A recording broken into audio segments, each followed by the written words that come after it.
En este momento daremos inicio con la conferencia magistral Principales reformas en el ámbito del derecho individual. La moderadora... Bueno, les agradecemos silencio y tomar asiento, por favor. Vamos a continuar con la actividad.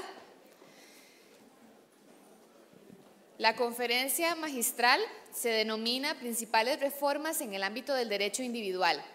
La moderadora será la señora Linet Madrigal Campos, quien es abogada, contadora y docente. En la Universidad del Valle obtuvo su licenciatura en Derecho, la educación técnica en el Instituto Tecnológico de Costa Rica, Fundación Kellogg's, congresos en el Colegio de Abogados y Abogadas de Costa Rica, en la Universidad de Costa Rica, en la Facultad de Derecho, el Congreso Iberoamericano de Derecho Público y Administrativo.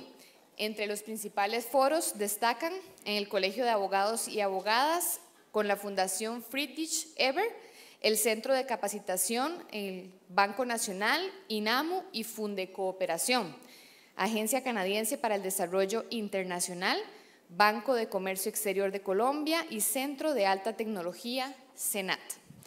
Entre su experiencia laboral destacan como directora en la Defensoría Social Laboral del Colegio de Abogados y Abogadas de Costa Rica, abogada litigante en el bufete LMC Consultores, socia fundadora, abogada en ACAI, socio implementador de los proyectos del Alto Comisionado de las Naciones Unidas para los Refugiados, abogada en USAID PAC, implementación de la Defensoría Social Laboral, abogada en servicios integrados de comunicación empresarial, confección de licitaciones también, gerente administrativa en DICLOC, taller de reciclado y fundición de vidrio.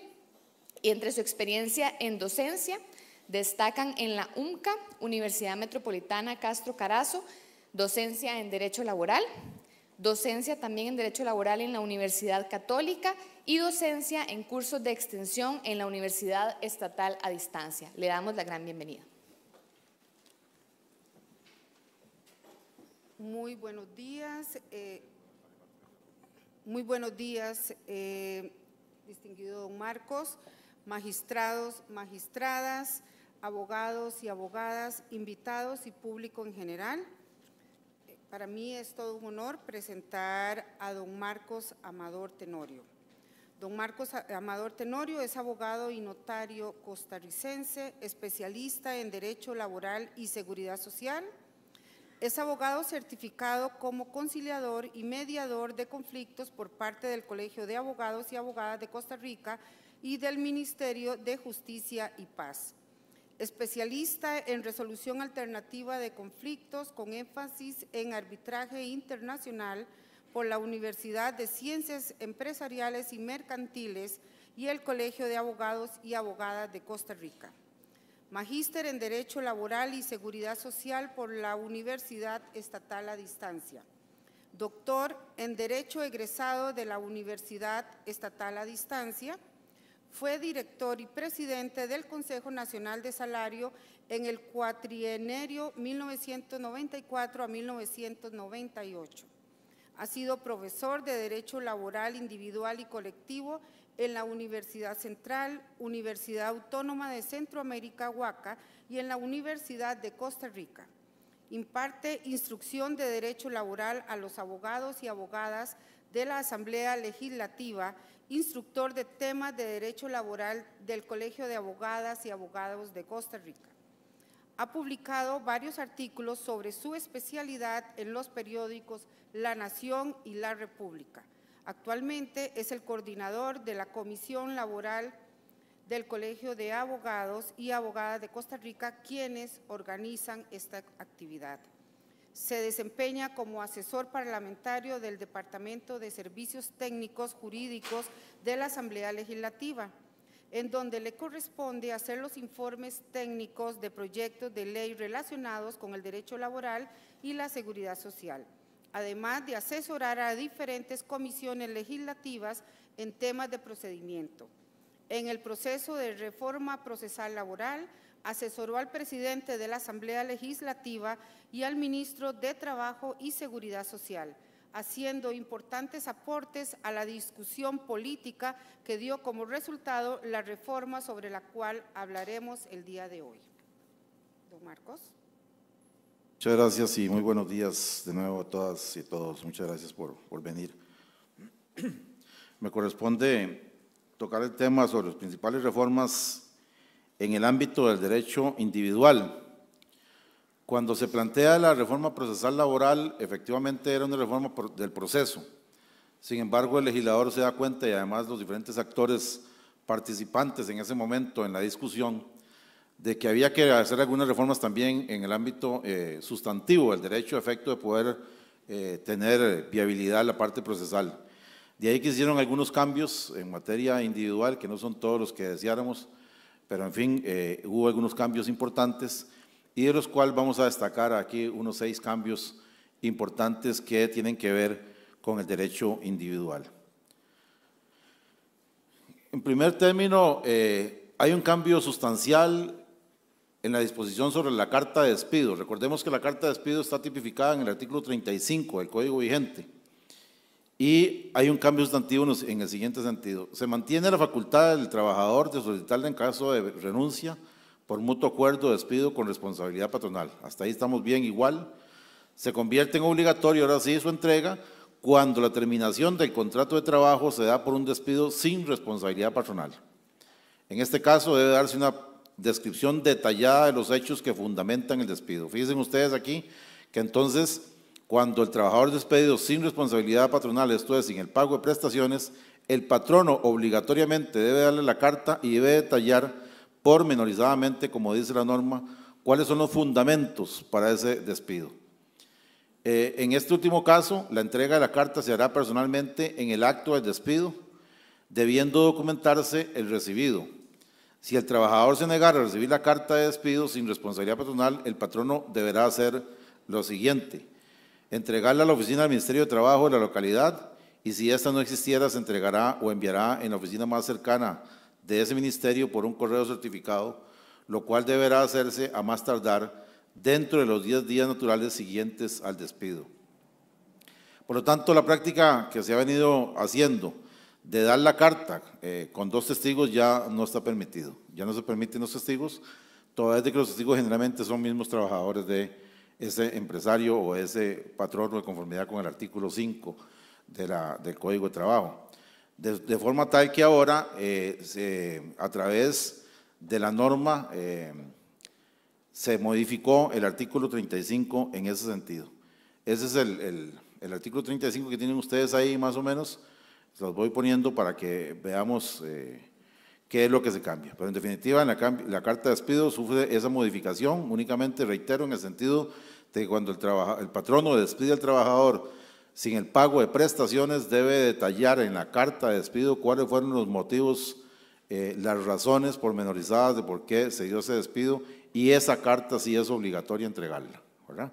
Esa es la primera modificación importante que se nota aquí. Luego hay una prohibición de discriminar. La norma pasa de 4 razones de discriminar. Recordemos que en este momento está en el 618 del Código vigente, concatenado con el 620. Hay 4 razones de discriminación que son en este momento edad, etnia, género o religión. Ahí se suman 14 razones más ahora. A la edad, etnia, sexo y religión se suma por raza, por orientación sexual, por estado civil, por opinión política, por ascendencia nacional, origen social, filiación, discapacidad, afiliación sindical, situación económica, y además se agrega un numerus apertus al indicarse o cualquier otra forma análoga. Fíjense ustedes, cuando estamos hablando, por ejemplo, de filiación, podemos hablar entonces de noviazgo en la empresa, ¿verdad? Destacable que la norma agrega una nueva causal de despido sin responsabilidad patronal a las ya contempladas en el artículo 81 del Código de Trabajo. Veamos aquí cómo, en este tema de la discriminación, primero que nada, el 405 dice: todas las personas trabajadoras que desempeñen en igual condición subjetivos y objetivos un trabajo igual gozarán de los mismos derechos en cuanto a jornada laboral y remuneración sin discriminación alguna. Esto es tomado pues, efectivamente del artículo 57 de la Constitución Política, que dice: a todo trabajo igual, en igual desempeño, igual salario, ¿verdad? de tal suerte que ahí estamos ahí está haciendo la norma eco de lo que dice la Constitución Política. En el 408 dice que las personas sin discriminación alguna gozarán de las mismas oportunidades para obtener empleo y deberán ser consideradas elegibles en el ramo de su especialidad siempre y cuando reúnan requisitos formales. Y aquí me detengo en un momento. Cuando se habla de discriminación, no estamos hablando de dos cosas diferentes cuando se habla de discriminación versus el reglón ocupacional, reglones ocupacionales y la famosa carta que se puede hacer una norma de vestimenta dentro de la empresa. Cuando se habla de renglones ocupacionales, es lo que el patrono necesita, determinadas condiciones de una persona para ocupar un puesto, y ahí no hay discriminación. Ejemplarizo con algo muy radical. Si yo soy el empresario y necesito tener un guardia de seguridad, un requisito sine qua non es que no sea ciego, por ejemplo, ¿verdad? Y eso no quiere decir que estoy discriminando. Sencillamente es el renglón ocupacional, es la ocupación de conformidad con lo que ocupo. Hablábamos un día de estos en un programa de televisión de mi buen amigo aquí presente, de 7 días, con relación a la discriminación, por ejemplo, por tatuajes en el empleo, ¿verdad? Que tiene que ver directamente que no se puede discriminar, a la persona no se le puede prohibir hacerse tatuajes siempre y cuando la ropa cubran esos tatuajes. Cuando esos tatuajes afectan la imagen de la empresa, ahí sí se pueden prohibir, toda vez de que tiene una incidencia directa sobre la empresa misma. Entonces es diferente cuando vemos una persona que va a tener relaciones públicas o que va a ser el periodista o que va a ser, qué sé yo, la secretaria de una empresa a la cual se le debería prohibir, o más bien se le podría prohibir la posibilidad de tener un tatuaje en la cara, por ejemplo, un piercing. Más no así con algunos trabajadores, por ejemplo, de call center o ese tipo de cosas donde no está en juego la imagen de la empresa. Entonces, cuando hablamos de discriminación, hablamos también de renglones ocupacionales. El renglón ocupacional es la posibilidad que tiene el patrono de contratar a cierta persona de acuerdo a ciertas condiciones que se ocupe para ese puesto determinado. Y para eso también el patrono tiene la posibilidad de hacer lo que se llama en el derecho comparado un código de vestimenta, por ejemplo. De tal forma que, dependiendo del trabajo que desempeñe esa persona, es diferente ser un salonero en un salón de playa, donde se puede andar con bermudas o con un traje colorido, a ser el salonero de un restaurante de primer nivel aquí, para no nombrar ninguno.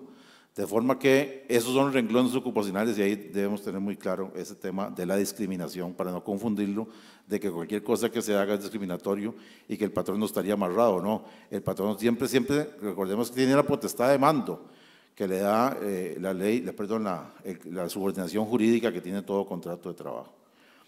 En el 409 dice que toda discriminación de la contempladas en el presente título podrá ser hechas valer por las autoridades o la parte interesada ante los juzgados de trabajo de la forma dispuesta en este código. En estos casos, quien alegue la discriminación, y esto es importante, ¿verdad? Ahí estamos hablando de carga probatoria, quien alegue la discriminación deberá señalar específicamente el sustento fáctico en que funda su alegato y los términos de comparación que sustancien su afirmación. De tal suerte que aquí no hay una redistribución de la carga probatoria como se estila en un ordinario, por ejemplo, sino que aquí la carga probatoria tiene que ser la persona que haga una afirmación de esa especie.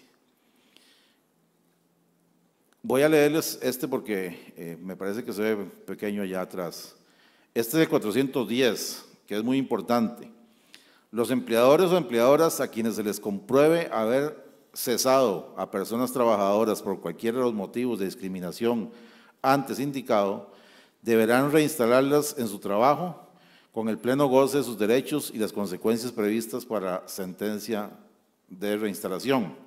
En cuanto a la administración pública, ojo a esto, y las demás instituciones de derecho público, todo nombramiento, despido, suspensión, traslado, permuta, ascenso, reconocimiento que se efectúe en contra de lo dispuesto por el presente título será anulable a solicitud de la parte interesada y los procedimientos seguidos en cuanto a reclutamiento o selección de personal carecerán de eficacia en lo que resulte violatorio de este título. Esto va aparejado al bloque de legalidad del artículo 11 de la Constitución Política con relación al artículo 11 de la Ley General de la Administración Pública, que dice que los funcionarios públicos somos simples depositarios de la ley y no se puede hacer nada que no esté escrito en ella. Y luego, todo trabajador que en el ejercicio, y aquí Todo trabajador que en ejercicio de funciones relativas a reclutamiento, selección, nombramiento, movimientos de personal o de cualquier otra forma incurre en discriminación, en los términos de este título, incurrirá en falta grave para los efectos del artículo 81 de este Código. Quiere decir aquí que nace a la vida jurídica una nueva causal de despido sin responsabilidad patronal. Cuando estamos hablando de empresa privada, estamos hablando de la potestad que tiene el patrono de despedir a ese trabajador sin responsabilidad patronal. Cuando estamos hablando del sector público, debe abrirse un procedimiento administrativo de los que dice el artículo 308 al 319 de la Ley General de Administración Pública a ese trabajador a efecto de que pueda hacerse valer el fuero especial que tenemos los trabajadores del Estado o lo que se llama en el derecho laboral una estabilidad propia. Estamos hablando aquí entonces de que tenemos una nueva causal de despido ahí, planteada sobre todo para la gente que maneja recursos humanos, ¿verdad? En el sentido de que nace una nueva causal a las ya dichas en el artículo 81 del Código de Trabajo. Fíjense ustedes que nos encontramos una legislación, es la 2694, se llama sobre la prohibición de discriminar en el trabajo. Hicimos una revisión pormenorizada en la Asamblea Legislativa y no está derogada, por tanto está vigente. Y todos los causales de discriminación que se dicen en la nueva legislación que se incorpora ya estaban en esa legislación, en la 2694. De tal suerte que no es un invento nuevo del legislador actual, sino que ya desde el año 60 estaban incorporadas en esa legislación aparte. Es la legislación 2694 para quien quiera buscarla, ahí está en los sistemas. Y el código, me parece que ahí hubo,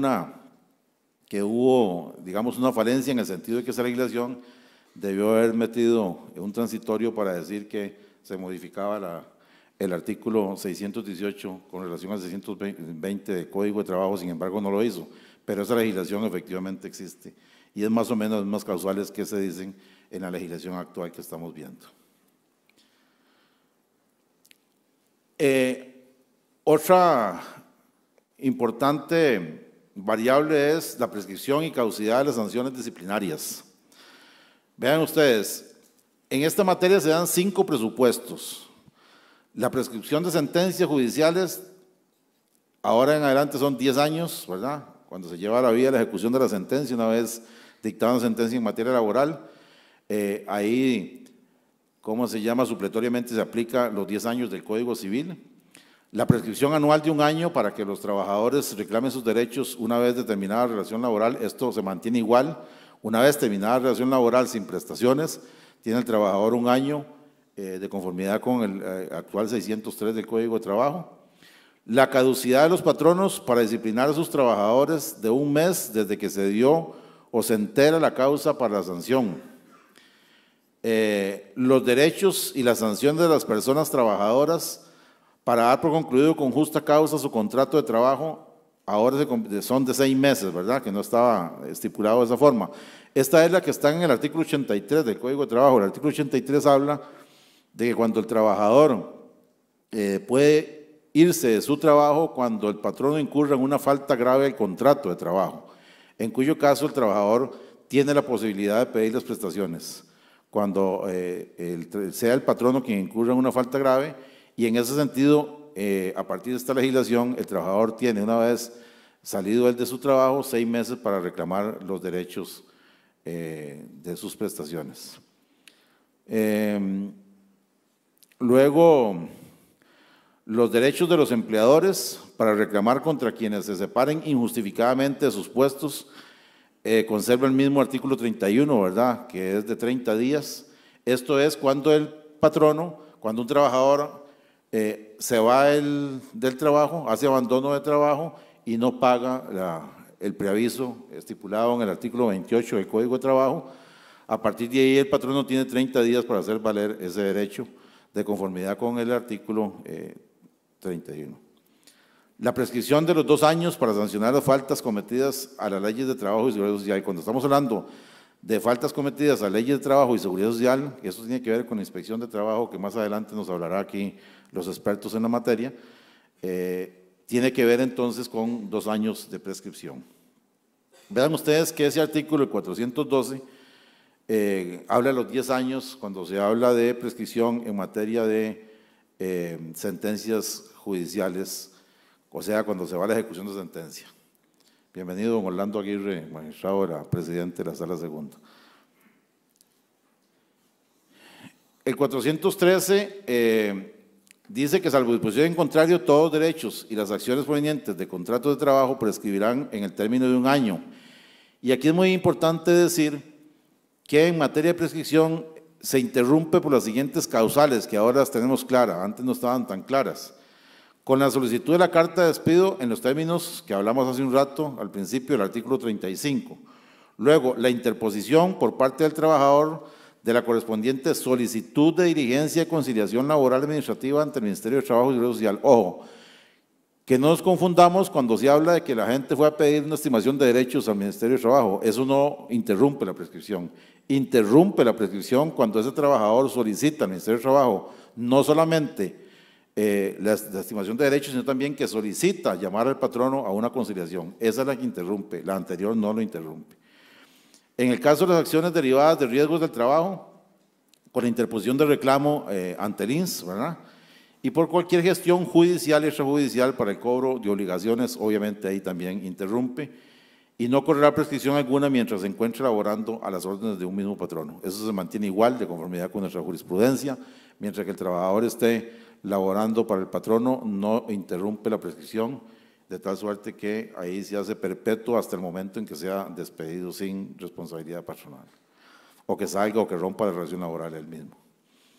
En el 414, sin perjuicio que establezca las disposiciones especiales sobre el plazo de prescripción, los derechos y acciones de los empleadores, de los patronos son estos, para despedir justificadamente a los trabajadores o las trabajadoras o para disciplinar sus faltas, prescribirán en el término de 1 mes que comienza a correr desde que se dio la causa para separación o sanción, o en su caso, desde que fueron conocidos los hechos causales. Hay que tener mucho cuidado porque cuando hablamos de la gente que está aforada, por ejemplo, fueros especiales relacionados con los servidores públicos, cuando se habla de un procedimiento administrativo de aquellos que estipula el 308 y siguientes de la Ley General de Administración Pública, tiene que ver con 2 cosas de la prescripción. Recordemos que hay varias etapas en ese momento. Hay una etapa en donde se hace una investigación. Esa investigación, que generalmente está a cargo de las oficinas o el encargado más bien de auditoría, ahí estamos en una etapa de investigación. Por tanto, ahí no hay una presumible certeza de que haya una falta grave del contrato de trabajo, en cuyo caso ahí no nace la prescripción. La prescripción nace en el momento, empieza a correr en el momento en que el patrono ya, que tenga la posibilidad de sancionar, tenga certeza de que hay una posibilidad suficiente para abrir un procedimiento administrativo. Y entonces empieza ahí, tiene 1 mes para hacer la imputación de cargos, ¿verdad? Formar el órgano disciplinario y hacer la imputación de cargos. Porque esto se ha confundido mucho también con el tema de la prescripción cuando se habla de trabajadores del Estado que tiene que ver con la ley de enriquecimiento ilícito, por ejemplo, que tiene otro término de prescripción. De tal forma que ahora en el Código de Trabajo que empieza a regir a partir del 25 de julio del 2017, nos habla del término de 1 mes específicamente, tal y como está tipificado en el 604 del Código actual, pero para efectos de los servidores públicos hay que hacer esa explicación, ¿verdad? En caso de que la parte empleadora deba cumplir un procedimiento sancionador, como es este caso que acabo de explicar, la intención de sancionar debe notificarse al empleado dentro de ese plazo y a partir de ese momento el mes comenzará a correr de nuevo en el momento en que la persona empleadora o el órgano competente, en su caso, esté en posibilidad de resolver, salvo que el procedimiento se paralice o detenga por culpa atribuible exclusivamente a la parte empleadora, situación en la cual la prescripción es aplicable si la paralización o suspensión alcanza a cubrir ese plazo. Fue un poco lo que acabo de explicar. El otro presupuesto es los derechos y acciones de las personas trabajadoras para dar por concluido con justa causa su contrato de trabajo, ¿verdad? Prescriben en términos de 6 meses contados desde el momento en que el empleador o la empleadora dio motivo para separación. Entonces aquí tenemos, en relación al trabajador, 2 momentos de prescriptivos. Un momento prescriptivo y es cuando por cualquier razón es despedido del trabajo o se va del trabajo y no le pagan sus prestaciones, ahí la prescripción es de 1 año. Cuando el trabajador le pone término a ese contrato de trabajo porque el patrono incurre en una falta grave de conformidad con el 81, ahí entonces el trabajador puede irse de su trabajo y tiene 6 meses de plazo para presentar el reclamo de sus prestaciones. En el caso de los derechos y acciones de los empleadores, o sea, de los patronos, para reclamar contra quienes se separen injustificadamente sus puestos, dice que actuarán de acuerdo con lo previsto en el artículo 32, perdón, me equivoqué anteriormente, dije el 31, realmente el 32, 32 es únicamente habla de los contratos a tiempo determinado. El artículo 32 del Código de Trabajo dice que son 30 días lo que tiene un patrono cuando un trabajador se va sin decir nada y sencillamente tiene entonces 30 días para reclamar ¿qué? El preaviso en este caso, ¿verdad? De parte del trabajador. Y el otro presupuesto es que la acción para sancionar las faltas cometidas contra leyes de trabajo y previsión social que prescriben en 2 años, contados a partir del momento en que se cometen o desde el cese de la situación cuando se trate de hechos continuados.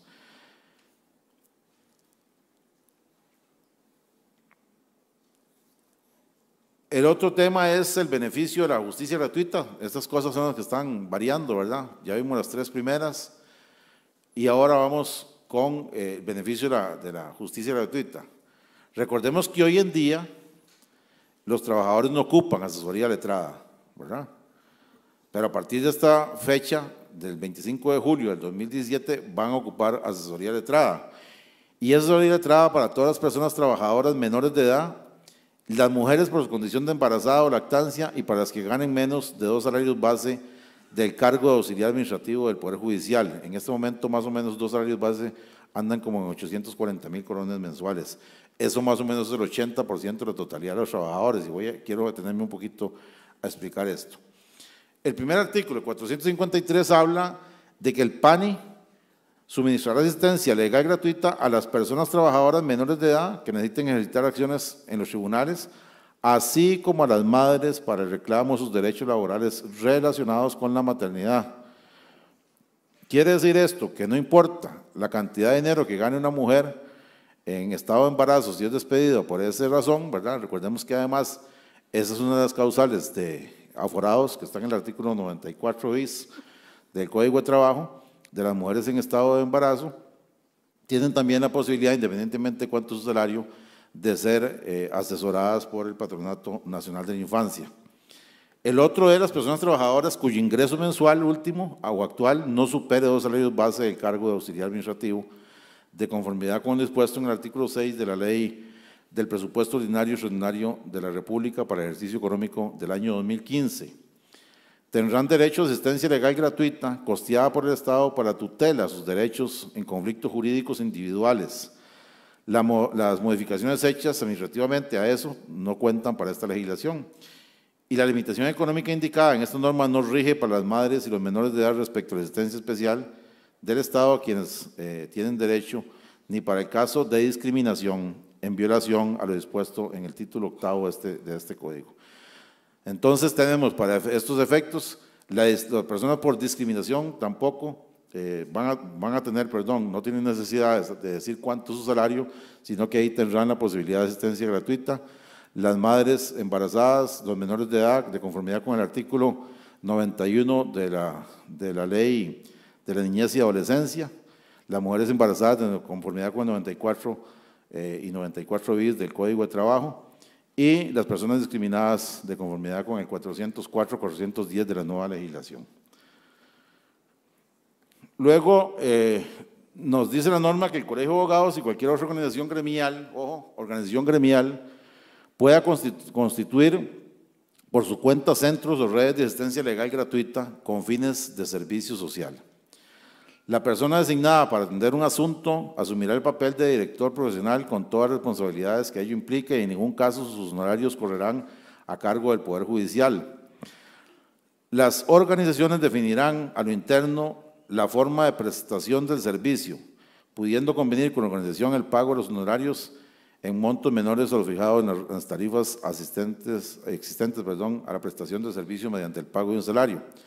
En el caso de resultar victorioso, la parte patrocinada, las costas personales que se le impongan a la contraria corresponden de forma total, salvo pacto en contrario, el abogado a la abogada. Quise leer esta norma por lo siguiente. El Colegio de Abogados ya cuenta con una sede especial de asistencia social, que dicho sea de paso, la señora aquí a mi izquierda, doña Linet, de la directora de ese centro, ya lo viene implementando hace mucho rato, hace mucho tiempo, y aquí también se le da la posibilidad a por ejemplo, los sindicatos, de tener defensa para sus agremiados. Obviamente, esa defensa tiene que ser un abogado. No es que un dirigente sindical pueda defender a una persona per se, sino que tiene que ser una persona acreditada o legitimada para el acto, ¿verdad? Cuando se llega a la vía jurisdiccional, a la vía judicial en este caso. Y igual se va a condenar en costas a la parte gananciosa, y ahí será entre las instituciones que presten este servicio quienes puedan pactar de qué forma se distribuyen esos honorarios o esas ganancias. Luego hay un cambio importante con relación a la solución alterna de conflictos.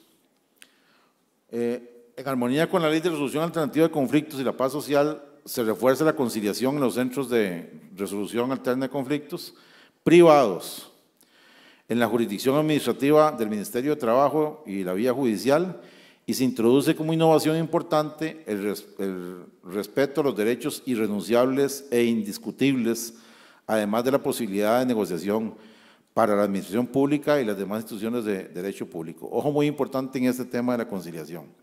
Cuando se habla de derechos irrenunciables en materia laboral, estamos hablando de los ya ganados, estamos hablando de vacaciones, estamos hablando de aguinaldo y estamos hablando de salarios. No así de salarios extras, no así de preaviso, no así de cesantía. Ojo que también esos presunción de irrenunciabilidad pueden también estar en disputas. Cuando un trabajador dice que no le pagaron las vacaciones y el patrono dice que se las pagó, ahí estamos entonces en un derecho disputable, ¿verdad? Pero cuando efectivamente en la contestación de una demanda, ¿verdad? El trabajador, de acuerdo con el 461 del Código de Trabajo, plantea una demanda y el patrono contesta la demanda diciendo que acepta, ¿verdad? A partir de ahí, esos derechos son indisputables e irrenunciables. Y esos derechos no se pueden negociar, no se deben negociar en la vía conciliatoria, sino que se concilian los demás. Porque la práctica ha venido siendo de que se hace lo que se llama una tasa rasa, a veces agarrar todos la presunción de lo que se debe, y el patrono dice, bueno, le doy la mitad de eso, y resulta que en la mitad de eso va metido el salario, va metido lo que ya aceptó que le debía salario, lo que ya aceptó que le debía vacaciones, lo que ya aceptó que le debía aguinaldo, en cuyo caso ya eso no debe disputarse, debe estar fuera del paquete, y se concilia únicamente lo que realmente es disputable, es conciliable, y por tanto el trabajador puede renunciar a una parte de eso. Porque recordemos que los derechos irrenunciables que están tipificados en el artículo 11 del Código de Trabajo tienen una concatenación directa con el artículo 74 de la Constitución Política, y por eso son irrenunciables. No permite la ley que sean renunciables. Aquello que dice se tendrá por no puesta la renuncia que haga el trabajador a las leyes, a lo que se diga en este código, etcétera, etcétera. Y resulta que ahora hemos visto cómo las conciliaciones vienen incluso los trabajadores prácticamente renunciando a parte de eso cuando empiezan a negociar cosas que no son negociables. Y ahí es muy importante decir de que en materia de conciliación, los jueces en este momento laborales tienen un doble sombrero, digo yo, ¿verdad? Se ponen el sombrero de conciliador primero, fenecido, fracasada la negociación, se ponen el sombrero sentenciador, cuando todos los que somos conciliadores sabemos claramente que el más importante de los principios en materia de conciliación es la imparcialidad, ¿verdad? Y yo no puedo ser imparcial cuando yo más o menos he conciliado o estoy tratando de conciliar con un trabajador donde se sueltan todas las cartas en la mesa y finalmente no se negoció y llego a sentenciar cuando ya sé por qué no se negoció. Pongo un ejemplo de los que he visto. El patrono le dice, el trabajador le dice, mire, el patrono, el trabajador le dice, mire, es que me debe 4 millones de colones. Y el patrono le dice, no, no son 4, yo realmente las prestaciones lo que le debo son nada más 1, porque yo a usted le presté 3 millones para que se comprara un carrito, ¿se acuerda? Y no me lo pagó. Y entonces por eso no se concilia. Bueno, estamos claros que eso es un asunto civil, que no es un asunto laboral. Y así, en esos términos, llegamos luego a sentenciar, ¿verdad? Ya sabiendo que efectivamente el patrono, el trabajador tiene razón, porque el patrono ahí declaró que efectivamente le debe 4 millones, pero que como le prestó 3, tiene que rebajarle los 3, ¿verdad? De tal suerte que ahí es muy difícil para un juez entonces ponerse en los dos zapatos. Por eso es que la legislación actual crea entonces también, vamos a ver más adelante, no solo centros de resolución alternativa de conflictos privados, ¿verdad? En cuyo caso, si se hace una conciliación en un centro privado, debe llevarse un juez para que lo homologue. Y sigue teniendo calidad de cosa juzgada material los que se hacen ante el Ministerio de Trabajo, ¿verdad? Del RAC del Ministerio de Trabajo. Y entonces, ahí tenemos la posibilidad de que ahora también la ley nos va a decir de que se van a formar centros de conciliación dentro de los juzgados de trabajo independientes de los jueces sentenciadores. Veámoslo acá. El 457 dice que toda la conciliación deberá respetarse los derechos irrenunciables, indisponibles e indiscutibles de las personas trabajadoras. Ya dijimos cuáles son esos y en qué momento se dan. Hay derechos de esos que son, de los que es la norma, que son irrenunciables, que pueden ser disputables o disponibles, toda vez de que cuando surge el conflicto en relación de que el patrono, el trabajador afirma que le deben ese dinero de las vacaciones, por ejemplo, y el patrono dice que ya se las pagó, en cuyo caso debe probarlo. Y ahí sí hay una reversión de la carga probatoria. El 458, en la administración pública, las demás instituciones de derecho público podrán conciliar sobre su conducta administrativa la validez de sus actos, sus efectos, con independencia y naturaleza pública o privada de sus actos. Vean que ahí entonces le da la posibilidad ahora que en la vía administrativa también se pueda conciliar, en la función pública. A la actividad conciliadora se tiran las partes, sus representantes, con exclusión de los coadyuvantes. Los representantes de las instituciones del Estado deberán estar acreditados con facultades suficientes para conciliar, otorgadas ¿por quién? Por un órgano competente de esa misma institución, lo que deberá comprobarse previamente a la audiencia respectiva con el caso de intervención judicial.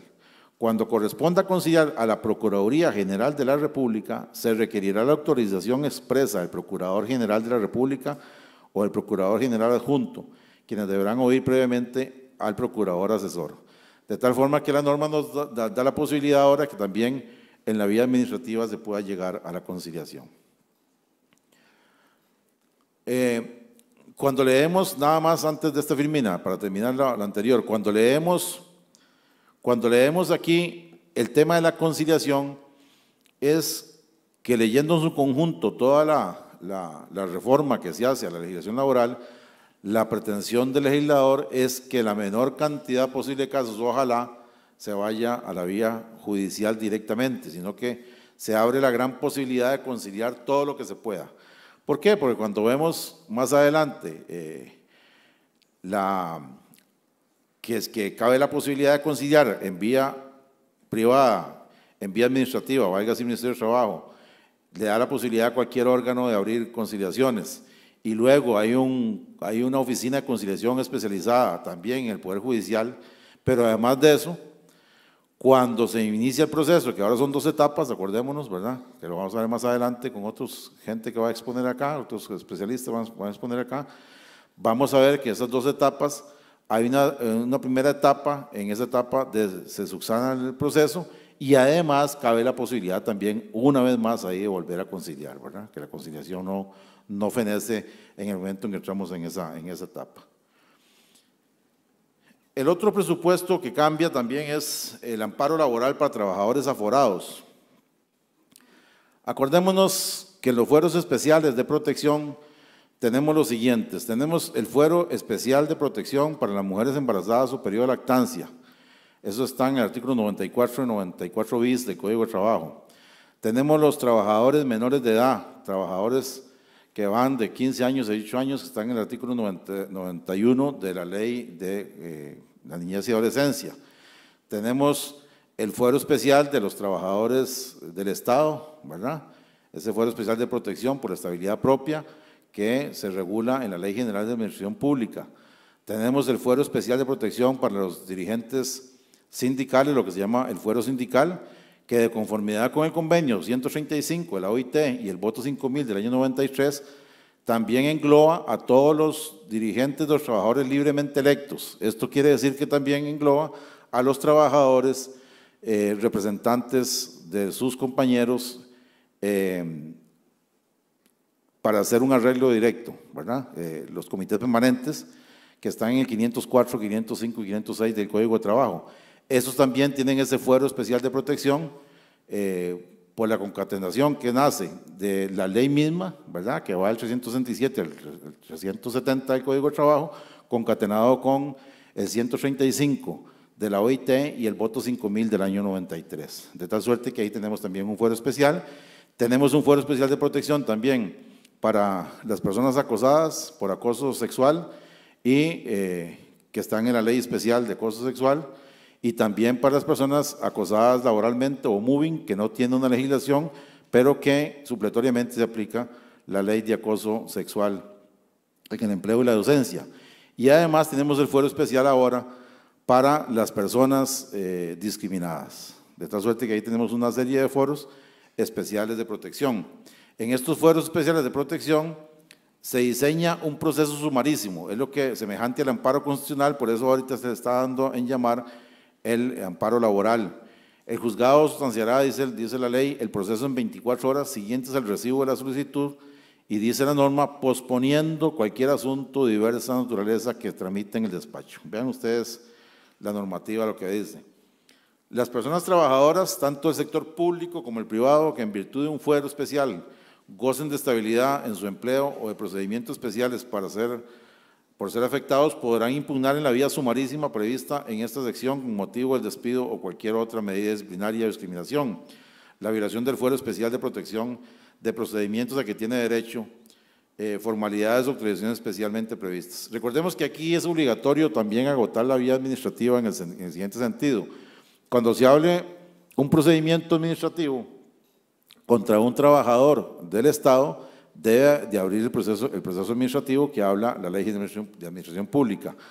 Cuando se hable un procedimiento por una mujer embarazada en estado de lactancia, se debe acudir al Ministerio de Trabajo. Cuando se hable un procedimiento por discriminación, ahí se va directamente a la vía jurisdiccional, etcétera. Hay diferentes formas de agotar la vía administrativa, ¿verdad?, sin que esto sea un requisito sine qua non, porque tenemos la posibilidad ahora de un fuero especial o una protección especial de 24 horas de un amparo laboral para que el juez sustancie el procedimiento.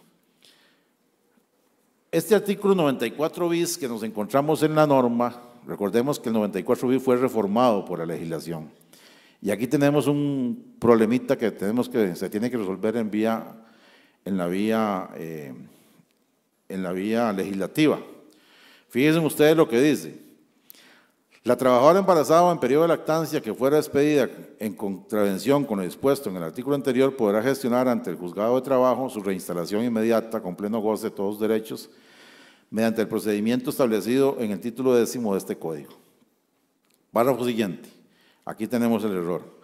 La trabajadora podrá optar por la reinstalación, en cuyo caso el empleador o la empleadora deberá pagarle, además de la indemnización a que tenga derecho y en concepto de daños y perjuicios, las sumas correspondientes al subsidio de preparto y posparto y los salarios que hubieran dejado de percibir desde el momento del despido hasta completar 8 meses de embarazo.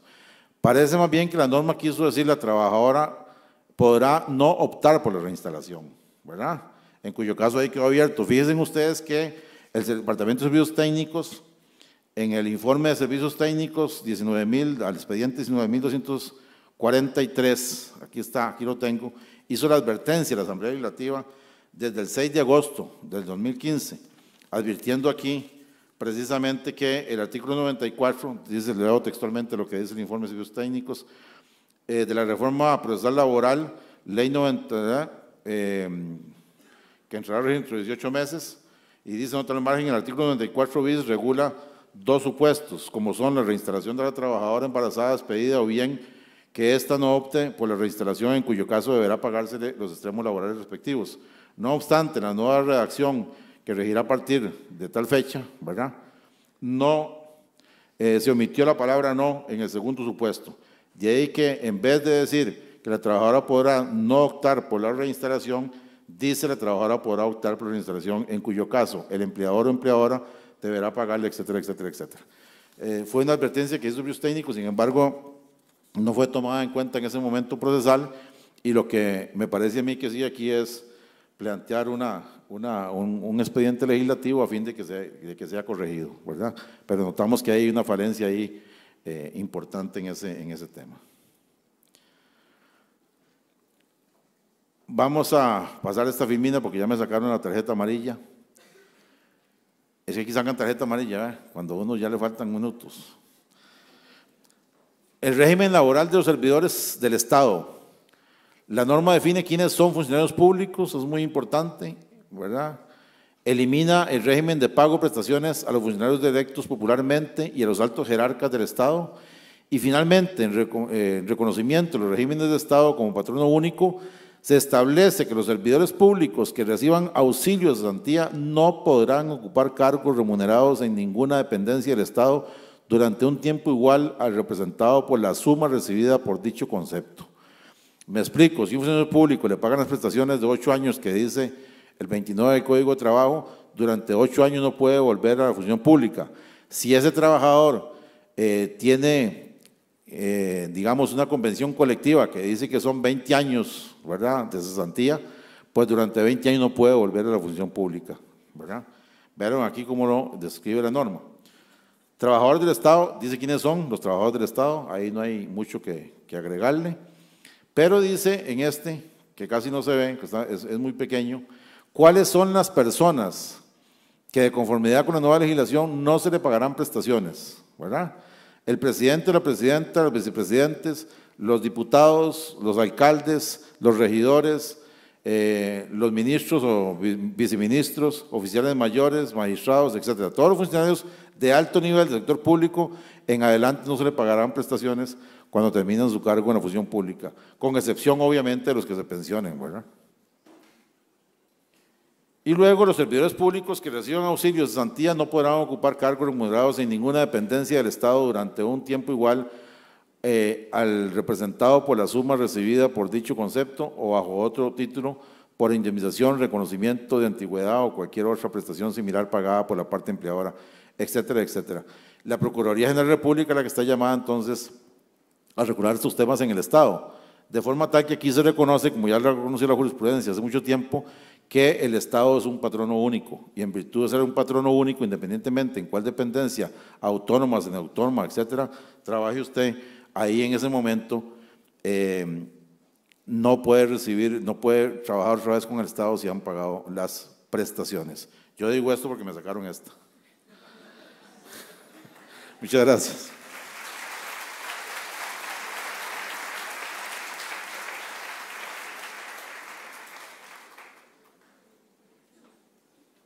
Bueno, le voy a hacer entrega a don Marcos de un reconocimiento de parte de la comisión. Muchas gracias.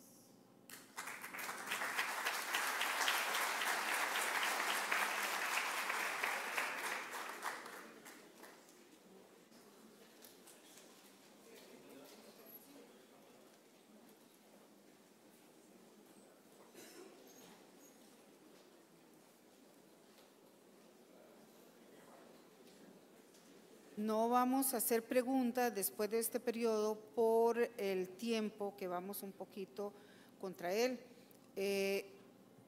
Quiero solicitar a don Orlando Aguirre que se haga presente. Don Orlando Aguirre, por favor. Antes de que inicie don Orlando, quisiera nada más, porque lo de don Orlando es un tema muy interesante que tiene que ver con las reformas en el ámbito del derecho colectivo. Nuestro gran amigo y colega, el doctor Fernando Bolaños Céspedes, acaba de publicar un libro, es el único libro publicado después de la reforma, que habla sobre el derecho colectivo de trabajo en la reforma procesal laboral del 2016. Quiero recomendarles este documento que hace siempre con rigor científico, como en él acostumbra hacerlo científico jurídico, don Fernando, y es un trabajo muy importante, muy interesante, que dicho sea de paso, don Fernando, yo se lo leí, está muy bonito, que habla sobre los salarios directos, precisamente, que habla sobre el procedimiento de conciliación, habla sobre procesos arbitrales o procedimientos en caso de iniciativas de convenciones colectivas fracasadas, la huelga y la calificación en la convención colectiva en el sector público. Me parece que ese es un trabajo muy bien hecho, muy bien hilvanado por don Fernando, y le recomiendo este librito que está a la venta ahí, en los libros que están vendiendo ahí afuera, al igual que hay un manual también de cálculos laborales que para todos es muy necesario, aunque recuerden que el 461, inciso G, dice que no hay necesidad de calcular los extremos laborales, ¿verdad? Pero sin embargo, como somos tan malos en matemáticas los abogados, pero como somos tan malos, entonces ahí se vende un libro para cómo calcularlas. Gracias.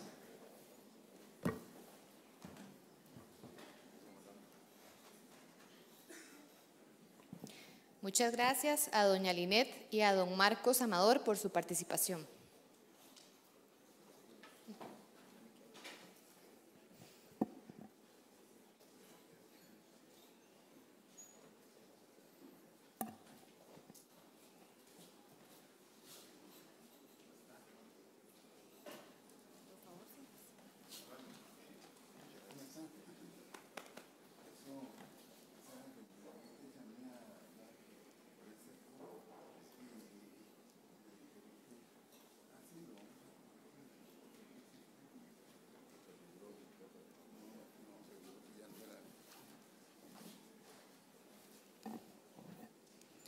A continuación, escucharemos detalles de las principales reformas en el ámbito del derecho colectivo a cargo de la señora Linet Madrigal Campos y don Orlando Aguirre Gómez.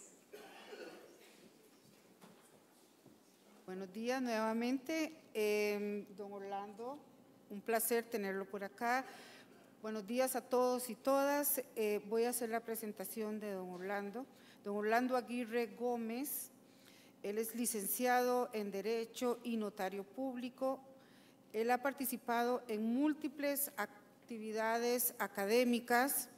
Su experiencia laboral, en cuanto a eso, tenemos que él fue juez contravencional y de menor cuantía de Acerriz San José, juez contravencional y civil de menor cuantía de Tibás, actuario del Juzgado Segundo Civil de San José, juez primero civil de San José, juez superior civil de San José,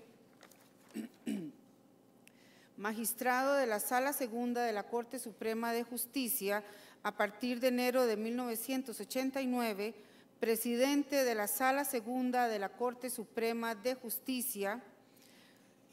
También tenemos en la parte de labor de docencia, profesor de Derechos Reales, Facultad de Derecho de la Universidad de Costa Rica, profesor de Juicios Universales, Derecho Sucesorio y Derecho Concursal, profesor de Derecho Sucesorio en la Universidad Colegio Académico San José, Costa Rica.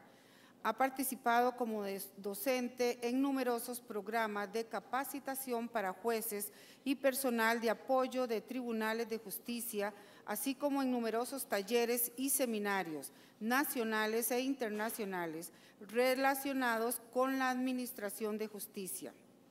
También ha redactado, fue parte de la redacción del proyecto que culminó en la Ley de Carrera Judicial del 5 de mayo de 1993, Ley 7338, así como del diseño preliminar que sirvió de base para discutir y definir el sistema de carrera judicial de Costa Rica. Redacción del proyecto de la Ley 7643 del 17 de octubre de 1996, Ley de Administración y Reorganización con Administración Judicial, Convenio Preventivo de Acreedores y modificación al régimen concursal. Y proyecto de la reforma procesal laboral, actualmente en trámite en la Asamblea Legislativa. Bueno, en este caso ya está aprobada por la Asamblea Legislativa. Buenos días y bienvenido. Muy buenos días, tengan todos. Distinguidos colegas y estudiantes que están presentes. a todos un saludo muy cordial. Se me ha invitado para hablar acerca de las modificaciones que se introducen en esta normativa en relación con el derecho colectivo de trabajo. El tema es muy amplio como para tratarlo en detalle.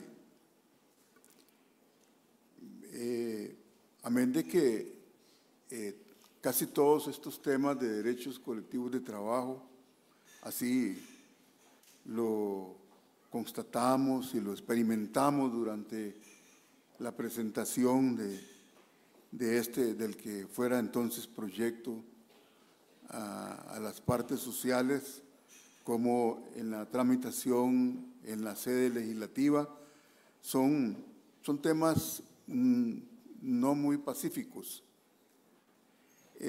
Precisamente en algún momento se nos planteó la inconveniencia de que incluyéramos en un proyecto de reforma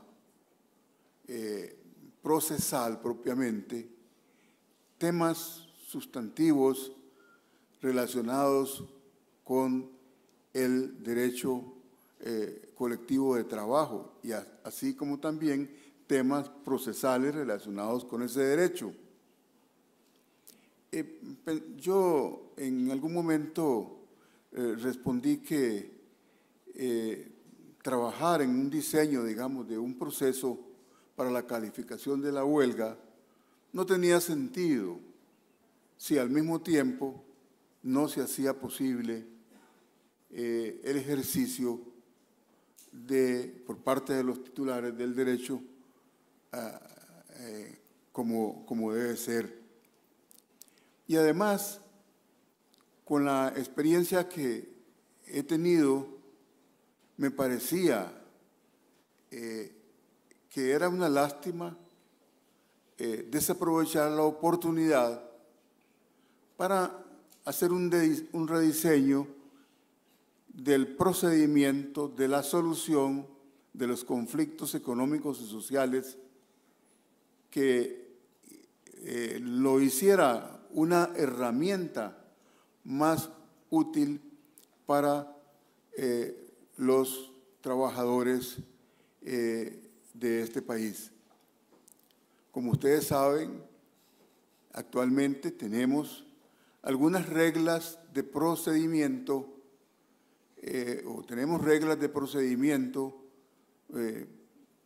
arreglo directo, conciliación, arbitraje, pero si ustedes van a los tribunales de justicia laboral a preguntar por los procesos colectivos, es muy posible que le digan que no existen en ese despacho. ¿Por qué razón? Bueno, porque no son una herramienta útil para la solución de esos conflictos, puesto que hay algunas dificultades, hay veces casi que insalvables, para poder integrar los tribunales de conciliación, para poder integrar los tribunales de arbitraje. Bueno, eso fueron las razones por las cuales, aparte de redactar una reforma sobre el derecho propiamente procesal, pues nos metimos en esa tarea de hacer modificaciones en el derecho colectivo de trabajo, concretamente en lo que se refiere al derecho de huelga y en lo que se refiere a los procesos de solución de los conflictos económicos y sociales, así como introducir un proceso para la calificación de los movimientos huelguísticos que actualmente no existe. Lo único que tenemos es por ahí un protocolo que este servidor también tuvo oportunidad de participar en su redacción, y que la Corte Plena aprobó, y con base en eso más o menos se viene trabajando. Asimismo, estaba pues latente en el medio la necesidad de redactar algunas reglas que tuvieran que ver con la solución de los conflictos económicos y sociales en el sector público, aprovechando sobre todo que ya existía un reglamento que se había aprobado con ese propósito. Las modificaciones en este campo, como yo les decía, son bastantes y algunas, digamos, complejas y polémicas. Simplemente como haciendo una labor de explicar temas, vamos a señalar algunas de esas modificaciones más importantes. La primera tiene que ver con el derecho de huelga. Esta es una de las modificaciones que se ha presentado como más visible y obviamente como uno de los temas más polémicos, tanto a nivel del foro interesado. Cuando digo foro interesado me refiero a todos quienes por una u otra razón pues andamos involucrados en lo que es la aplicación o el estudio del derecho de trabajo.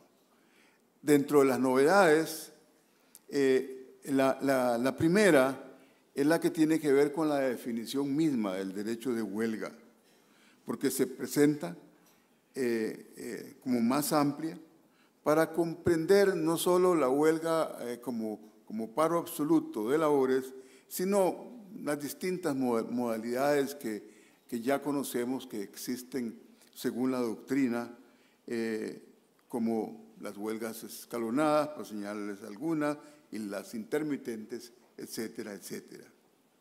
De esta manera, pues entonces ya no va a existir duda de si hay un determinado movimiento que, digamos, los que trabajan a reglamento, como se dice, todos estos movimientos, ya no tenemos duda de si es huelga o no huelga, porque están incluidos ya dentro de esta definición. Algo muy importante es que se trata el tema de las huelgas jurídicas.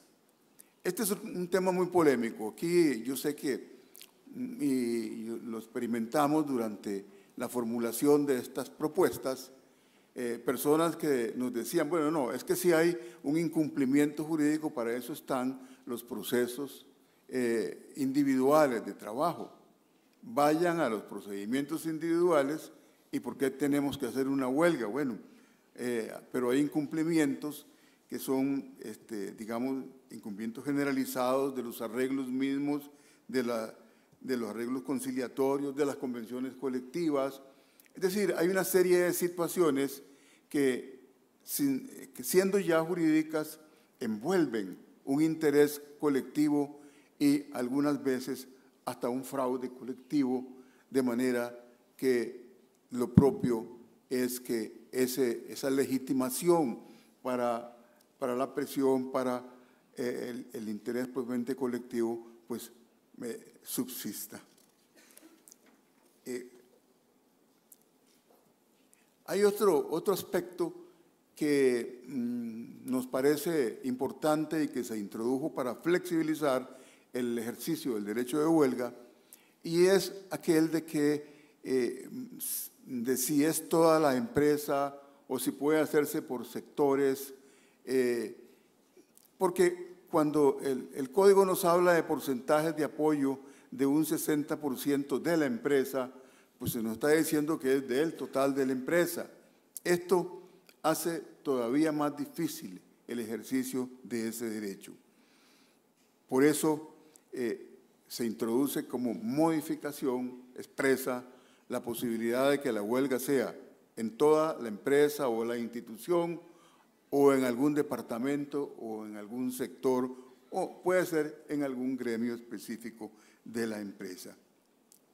En cuanto a los requisitos, pues aparte del porcentaje de apoyo al que vamos a hacer referencia, es indispensable que el movimiento lo sea para la defensa o la promoción de intereses económicos y sociales y que se agote el trámite conciliatorio, requisito este último que no se aplica a las huelgas jurídicas.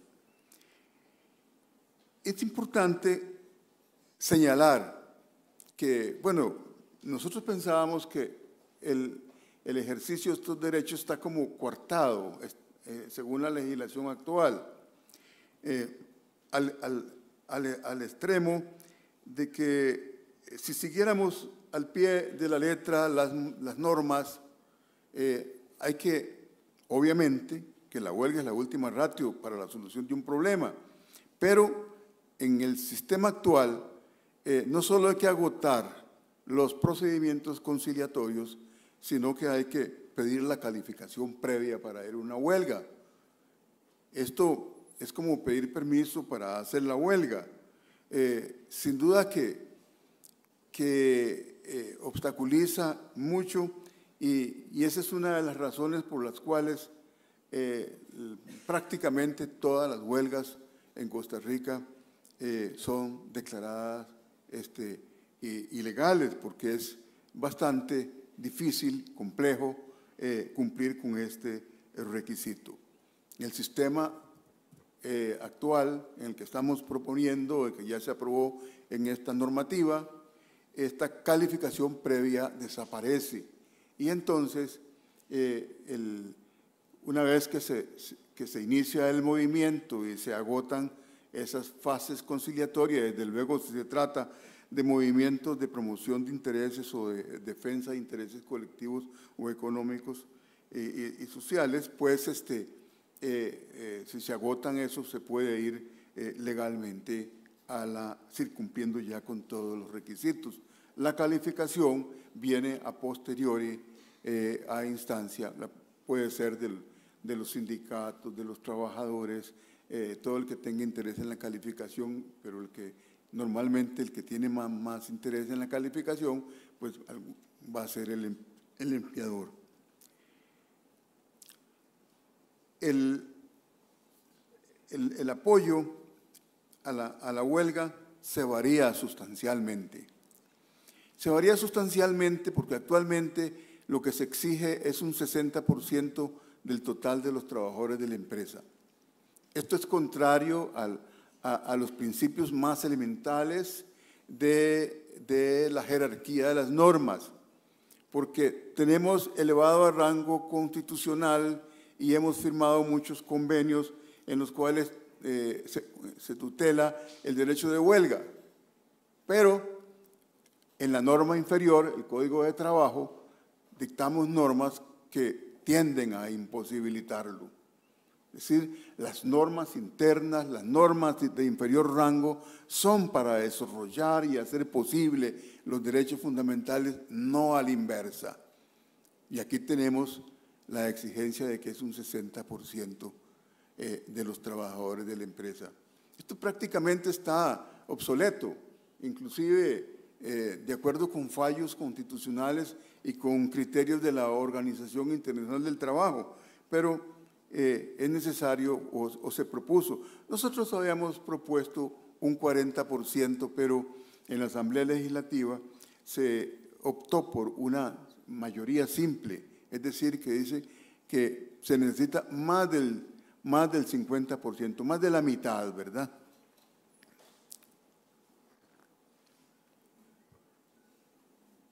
Pero esto se atenúa un poco más, porque esto es de acuerdo con lo que señala el mismo código. En el sentido de que esto, como yo les decía, puede ser toda la empresa, puede ser por departamento, puede ser por centros, dice que si hubiera sindicatos que representen más del 50%, puede ser uno o un grupo de sindicatos que representen por lo menos el 50% de los trabajadores de la empresa o del departamento o del gremio. Entonces, esa organización puede plantear, digamos, puede autorizar la huelga en su asamblea. O sea que no necesariamente tendrían que ir a una votación. O sea que en este caso bastaría que la mayoría de esa asamblea del sindicato pues acuerde el movimiento de la huelga. Con esto se está flexibilizando y haciendo posible. Y de lo contrario, pues se recibiría una votación con la supervisión del Ministerio de Trabajo, de todos los involucrados que asistan y pues por mayoría se podría autorizar la huelga siempre y cuando concurran a la votación por lo menos un 35% de los trabajadores de la empresa o centro de trabajo. Los efectos de la huelga. Los efectos de la huelga se tratan de clarificar, de especificar. Y hablamos de huelga legal porque esto es como una presunción. Pero la huelga la vamos a presumir legal mientras no esté declarada ilegal, ¿verdad? Esta huelga, bueno, digamos la huelga legal, dice el código, la huelga legal, provoca la suspensión de los contratos de trabajo con todas las consecuencias que ello implica. Obviamente, no prestación de los trabajadores, no pago del salario. Aquí hay una serie de cosas sobre las cuales será necesario con el correr del tiempo ir decantando poco a poco cómo se interpretan temas de qué pasaría con los trabajadores que están recibiendo salario en especie, si se les podrá quitar, si tendrán que salir de las casas de habitación donde están con sus familias. Eso hay que irlo decantando con el correr del tiempo. El tema del récord para vacaciones, del tema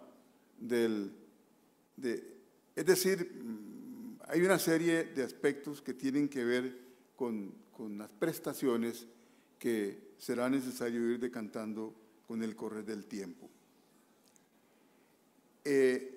Sin embargo, dice la ley, este es un famoso tema de las huelgas justas, que es básicamente en las huelgas jurídicas, que si en la calificación se establece que la huelga es por culpa del empleador, entonces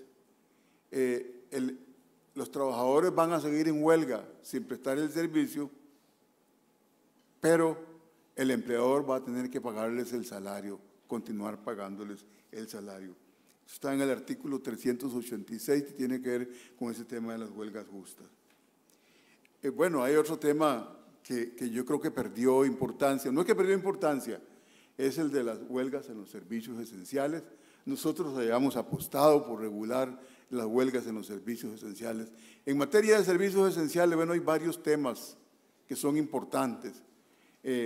Uno, el primero es que se pueden regular y se pueden regular, hasta donde tengo entendido, la OIT no establece ninguna exigencia sobre este particular y lo deja a la libre. Y casi que muchas de estas cosas pues pueden obedecer hasta el pensamiento, la filosofía de las propias sociedades. El otro tema es el que tiene que ver con qué son los servicios esenciales, la extensión de estos servicios esenciales y pues de la conveniencia de regularlos. Nosotros optamos por la conveniencia de regularlos porque cuando no se regulan, lo que sucede es que pues, posiblemente se va a ir a la huelga y con un, digamos, ingrediente de incertidumbre para los que van a la huelga. Y entonces es mejor, yo digo, para un ejercicio más sano de este derecho, porque si la huelga es un derecho, lo que debemos hacer es permitir su ejercicio de la manera más segura, de la manera más sana. Entonces, mejor regularlo para que las partes puedan ajustarse a las exigencias de la normativa y de esa manera ejercer lo que es un derecho. Bueno, todos ustedes saben que estos 2 o 3 artículos fueron suprimidos y en lugar de ellos se rescató la normativa vieja, que es la que está actualmente. Y bueno, yo he dicho que se rescataron casi que cadáveres. ¿Por qué? Bueno, porque esas normas tienen tales contenidos que no solo chocan con los principios más elementales de lo que es el derecho colectivo de trabajo, visto a nivel de la doctrina y a nivel de lo que nos dice la OIT, sino que también incluso chocan con algunas ya resoluciones de alguna avanzada, digo yo, de la Sala Constitucional aquí en Costa Rica. Bueno, yo creo que aquí vamos a tener que esperar qué nos dice el tiempo, cómo vamos a ir delimitando, cómo lo va a ir, digamos, regulando, digámoslo entre comillas, porque no es una regulación, pero de los criterios jurisprudenciales, tanto de los tribunales de trabajo como de la Sala Constitucional, va a ir más o menos deslindándose cómo vamos a tener que tratar las huelgas en los servicios esenciales en el futuro.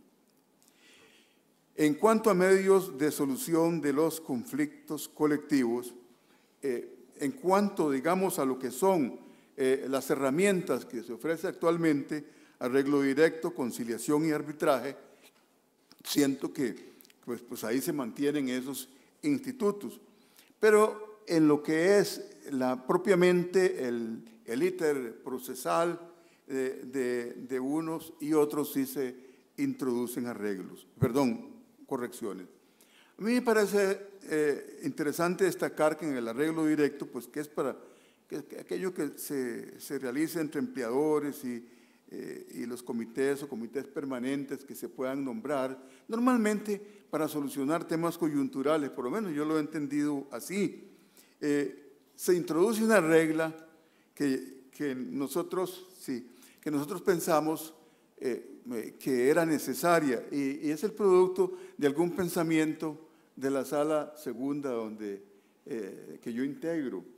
Y hay algunas sentencias, unas 2 sobre ese tema, y es que dice: durante el proceso de negociación de una convención colectiva de trabajo o una vez iniciado el procedimiento de conciliación y arbitraje y durante la ejecución de la huelga, solo podrá suscribirse un arreglo directo con la organización o comité responsable de la negociación o del conflicto.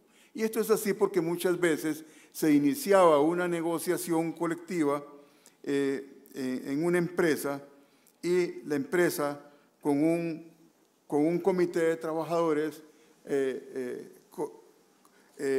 hacía arreglos directos sobre los temas fundamentales que estaban siendo objeto de la negociación. Por supuesto que aquí hay algunos temas de fondo. Uno que tiene que ver con la legitimación en la negociación colectiva, si un comité de trabajadores puede hacerlo o no puede hacerlo, y el otro que me parece a mí lo más importante y que tratamos de evitar aquí es el del fraude. El del fraude que es en el fondo pues de las llamadas prácticas desleales a este nivel. En la conciliación y el arbitraje se mantienen, pero sí hay algunos elementos importantes que destacar. Primero, que se hacen herramientas eficaces porque se permite integrarlos adecuadamente de manera que si se presenta puede llegarse a su final o bien producir el efecto que se quiere en cuanto al agotamiento de la fase conciliatoria. El arbitraje también, hoy día va a ser más fácil integrar estos tribunales arbitrales.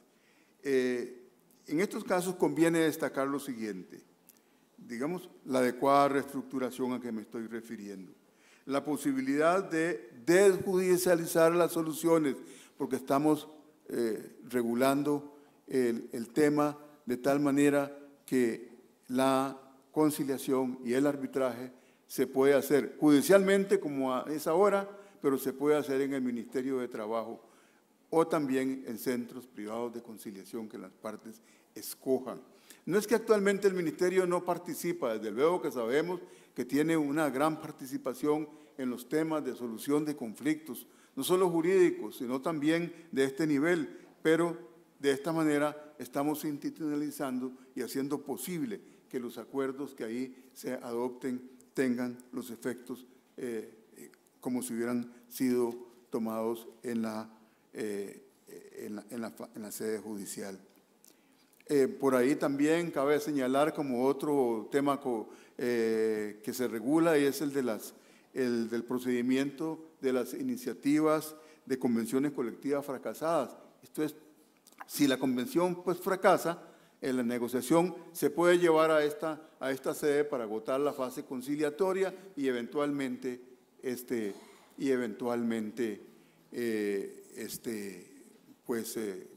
hasta un arbitraje.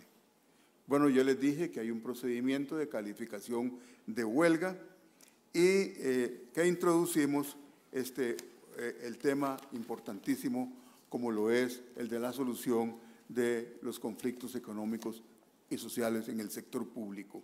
Aquí hay muchos temas que creo que van a ser objeto de análisis, de estudio en el futuro, como son los que tienen que ver con el ámbito de aplicación de la negociación, los que tienen que ver con el entorno subjetivo al que se va a aplicar, con las limitaciones. Pero sí quiero decirles que esta normativa recogió un reglamento que ya existe, pero siento que se mejoró y le eliminamos por ahí algunos elementos que podrían enturbiar lo que es la esencia de una negociación colectiva, con la idea de que sea una herramienta. Esta es una temática nueva que tenemos que esperar el tiempo. Para finalizar, quiero decirles que, bueno, yo creo que lo que se hizo pues representa una mejora en lo que es el derecho colectivo de trabajo costarricense, pero todavía me parece que quedamos debiendo un poco.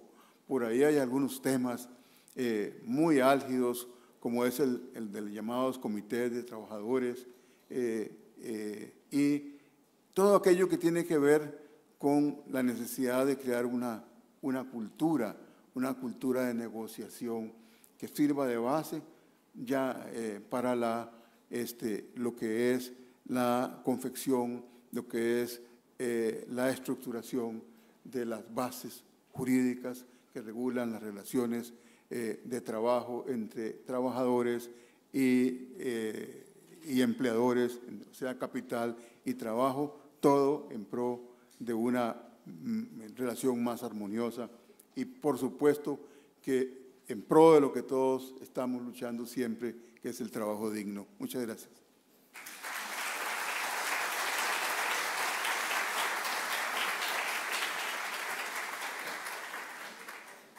Muchas gracias, don Orlando. Vamos a tener 25 minutos para preguntas. La forma en que vamos a trabajarla va a ser la siguiente. Van a ser preguntas con una duración de 1 minuto. Les suplico que no sean comentarios porque de todos modos, después de 1 minuto se les va a bajar el volumen porque lo que queremos es que sean solamente preguntas. Un promedio de unas 5 preguntas de inicio para que don Orlando pueda irlas contestando. tenemos a las compañeras del colegio que se van a acercar con el micrófono para que ustedes puedan hacer esas preguntas.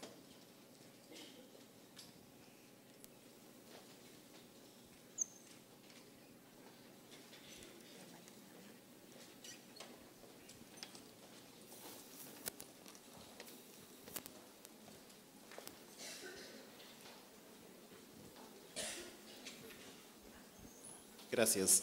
En los casos de días de huelga, en casos donde no han habido huelgas que han sido propiamente declaradas legales o ilegales y los sindicatos van a 1 o 2 días de huelga y en este momento se está procediendo a hacer los rebajos de salario, ¿cuál sería el fundamento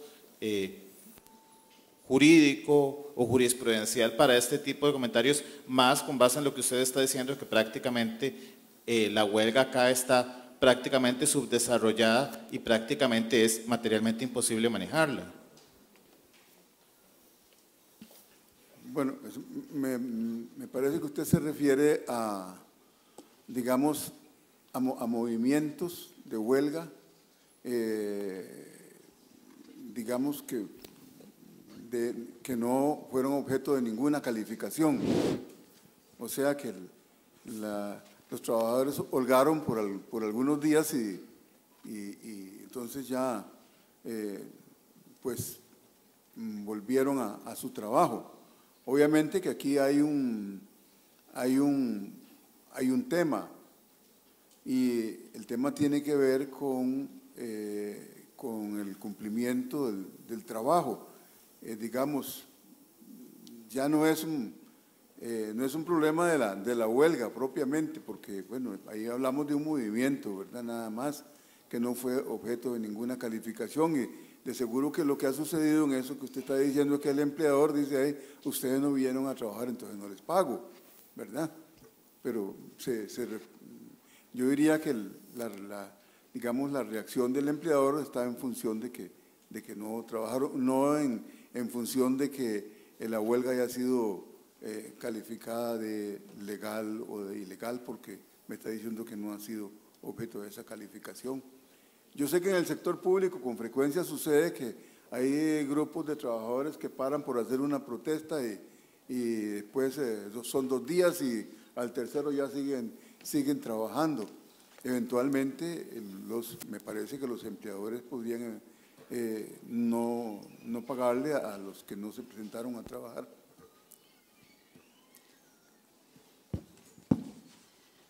Don Orlando, sobre los servicios esenciales, la Constitución del 49 estableció que fuera la ley las que hiciera la regulación, pero a la fecha no se ha hecho. Y ahora pareciera que con esta reforma va por la misma vía.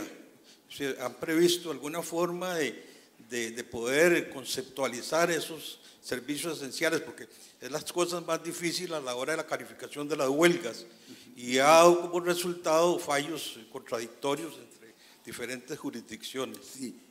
Bueno, no, lo que tenemos es lo que, y así está quedando, tal y como está en la actualidad. Yo quiero decirle que en la actualidad, pues, las huelgas que se han dado en servicios esenciales pues han sido huelgas que no han sido objeto de, digamos, que no han seguido ningún procedimiento, no han seguido los procedimientos y que eventualmente, si se lleva a la calificación, se califican como movimientos ilegales. Ahora, ciertamente, la Constitución política bien interpretada, pues como que lleva esto a definirlo en la ley. El problema es definirlo, es un tema muy polémico políticamente, muy vidrioso, como dicen algunos, ¿verdad? Y por eso es que estas normas, que costó mucho llegar a concebirlas tal y como está, habíamos puesto por ahí algo más modesto, y en algún momento en la discusión se exigió que había que hacer alguna regulación y se le agregó un pedazo para responsabilizar a los sindicatos o al que organiza el movimiento de cómo manejarlo y de un plan para el cumplimiento de los mínimos y todo esto. Bueno, al final, como yo lo explicaba, estas normas pues no fueron aprobadas y se rescataron las normas viejas. Sí, hay algunos fallos, sobre todo constitucionales, alguno que recuerdo que definió cuáles eran los servicios públicos, no los servicios esenciales, en los que no cabría la huelga, 4 creo, por ahí. Pero después hay otros fallos, por ahí hay uno que tiene que ver con servicios de comunicaciones y la Sala Constitucional dijo que el movimiento era legítimo porque no era inconstitucional, porque los responsables del movimiento estaban manteniendo el mínimo del servicio de comunicación a que se refería ese movimiento. Y por ahí hay otra que yo no sé si es tiene que ver con los de los anestesiólogos o con alguno de estos temas, en que la sala como que hace un viraje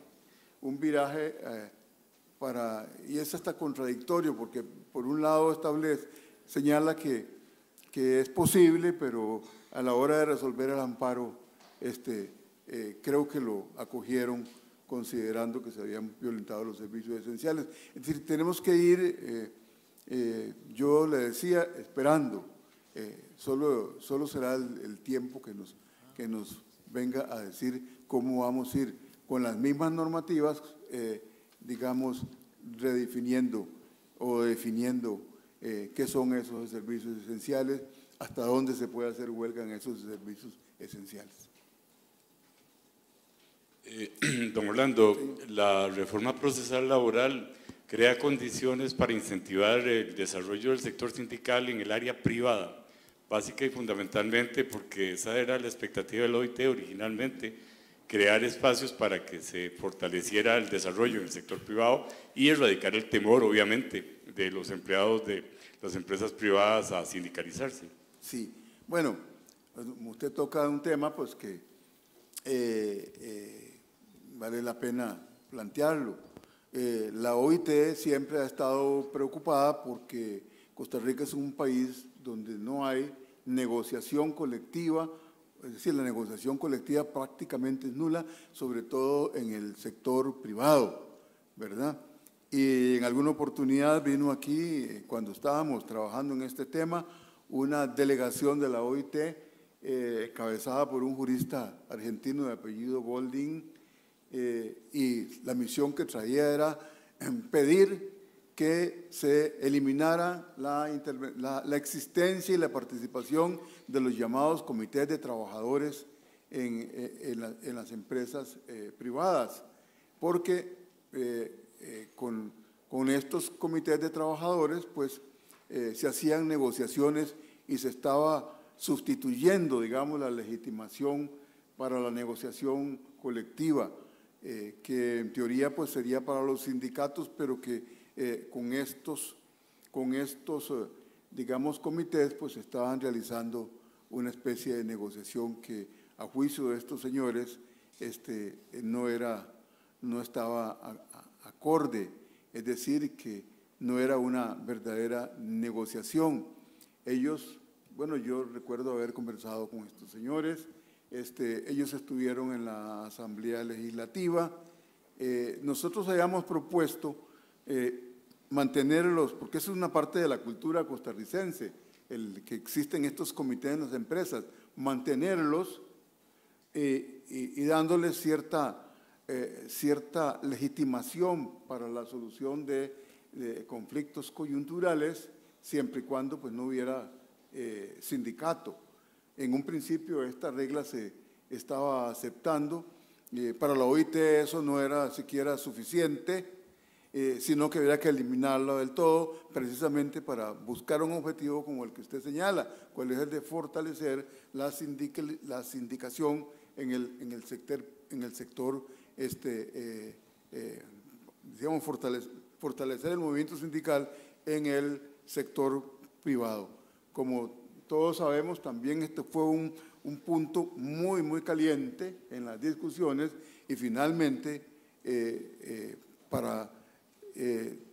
lo que se hizo fue rescatar la norma vieja, que es la que está incorporada en esta normativa que finalmente se aprobó.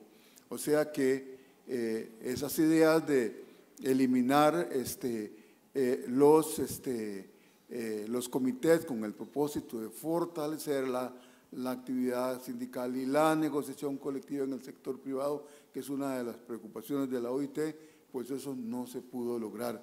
Por eso yo les decía cuando estaba cerrando mi exposición que algo quedamos debiendo y precisamente mi idea iba por ahí.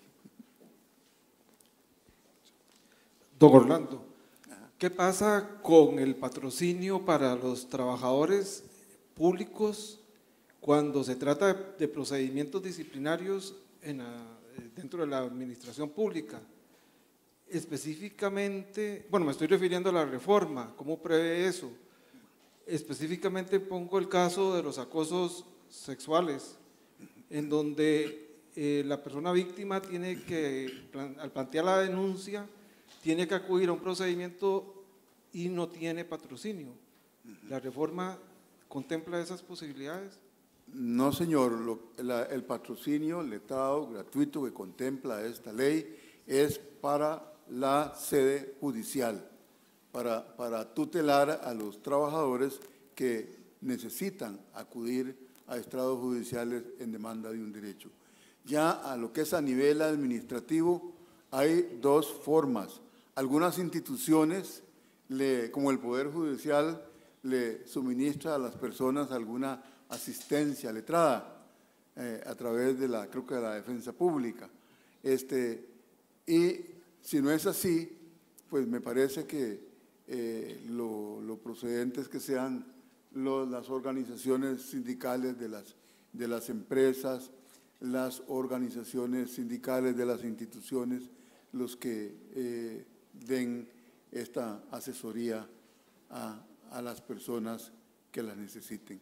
El problema es si no están afiliadas a un sindicato y el sindicato solamente tutela a los trabajadores sindicalizados, bueno, pero eso sería un problema. Pero esta normativa no extiende, digamos, este servicio a los sectores administrativos o a los sectores empresariales. Muy buenos días, don Orlando. Como señalaba el caballero anteriormente, en efecto, la Constitución Política dice que los ciudadanos de la nación tienen derecho a recibir los servicios fundamentales en todo momento, y los fallos de la Sala Constitucional han sido bastante contradictorios entre sí cuando definen qué es un servicio fundamental, pero recuerdo al menos un fallo acerca de la no consecución de medicamentos por parte de una enferma, en la cual decía que los vectores directores de los servicios fundamentales estaban dados en los artículos 4 y 160 y tanto de la Ley General de Administración Pública, diciendo que eran celeridad, continuidad, y a la hora de continuidad hablaban la Sala Constitucional de que las huelgas no podían darse de modo tal o debían evitarse en esos servicios fundamentales por un derecho constitucional. Al decir usted toda vez que se mantienen las normas previas y más bien se da fundamento a las huelgas para que sea más fácil y no se deba solicitar un permiso previo, ¿no cree usted que eso va a provocar un mayor detrimento para el ciudadano? No, bueno, yo pienso que actualmente estamos con las normas viejas. Este proyecto, pues, o de este proyecto fueron excluidas precisamente esas normas que tienen que ver con los servicios esenciales. Entonces les digo, vamos en el futuro, bueno, el hecho de que estén las normas viejas o que pongamos una norma que diga que no hay huelga en los servicios esenciales, eso no significa que no va a haber huelga. Las huelgas siempre se van a dar, con letra o sin letra,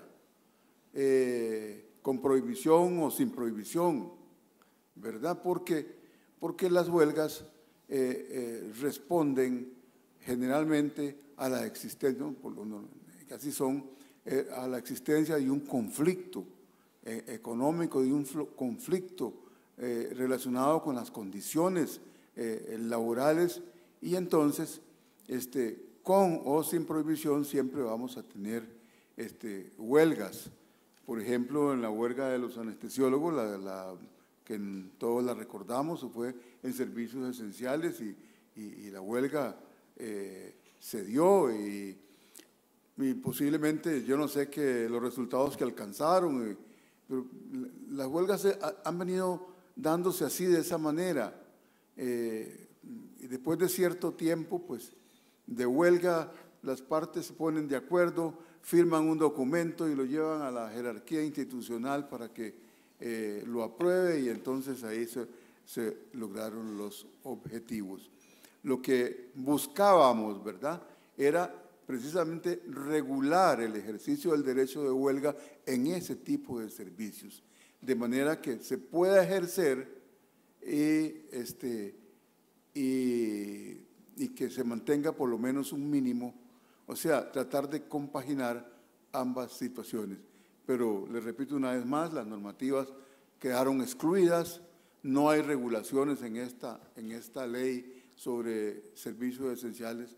Bueno, lo que hay son las normas viejas, por eso, como yo les decía, estas son normas que son obsoletas, que no van con los principios hoy día propios de este derecho, ni van con los fallos constitucionales, y por lo tanto vamos a tener que ir esperando en cada caso concreto, viendo a ver cómo se deslinda el asunto.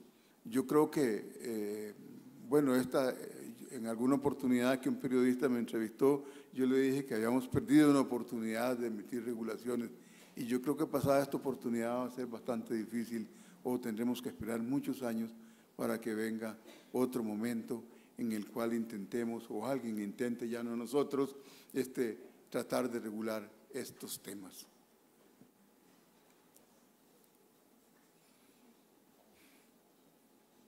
Bueno, vamos a hacer la entrega a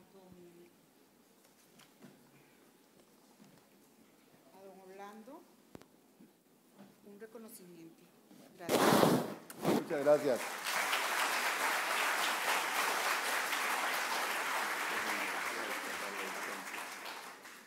Muchísimas gracias. Y damos por concluida.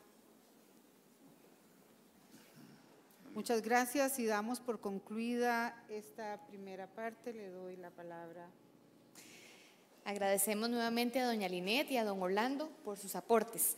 En este momento vamos a abrir un espacio de 1 hora y 15 minutos aproximadamente para el almuerzo.